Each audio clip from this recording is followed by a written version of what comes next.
কবিতা তোমাকে ছেড়ে দিয়ে ভালো থাকি। কলমে আমি সুবোধচন্দ্র সাহা। তারিখ 2/5/2026। ছোট্টবেলায় 2 টাকা দিয়ে নারকেল গাছের কোটর থেকে একটা টিয়া পাখি কিনেছিলাম।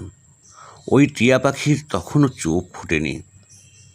আমি খাওয়াতাম, স্নান করাতাম, খাঁচায় রেখে লালন পালন করতাম। টিয়া পাখিটার চোখ ফুটল, আস্তে আস্তে বড় হলো। আমার কি আনন্দ হয়েছিল তা ভাষায় প্রকাশ করতে আমি পারবো না। জীবনে এমন কিছু দুঃখ, এমন কিছু সুখ লাভ হয় যা বুকের মধ্যে তোলপাড় করে, কিন্তু মুখে আসে না কিছুতেই। আমি তখন বোধহয় ক্লাস 7 কিংবা 8-এ পড়ি।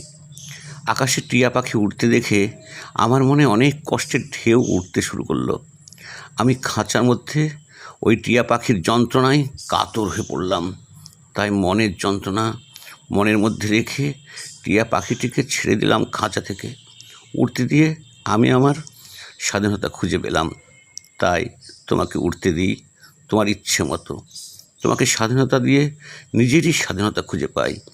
আমার বিশ্বাস, যা আমার নয়, সারা জীবন তপস্যা করলেও সে আমার হবে না। যে আমার, তাকে ছেড়ে দিলেও সে আমার কাছে ঘুরে ফিরে আসবে। তা না করলে সেও বাঁচতে পারবে না, আমিও বাঁচতে পারবো না। আমাদের আত্মা বা প্রাকৃতিক পাওয়ার শরীর ছেড়ে আকাশে গিয়ে মিলিত হবে।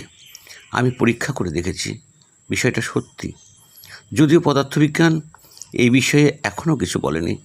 পদার্থবিজ্ঞানে মাস্টার্স করেও এই বিষয়ে কিছু খুঁজে পাইনি। তাই তোমাকে ছেড়ে দিয়ে ভালো থাকি। নমস্কার, সুবোধচন্দ্র সাহা।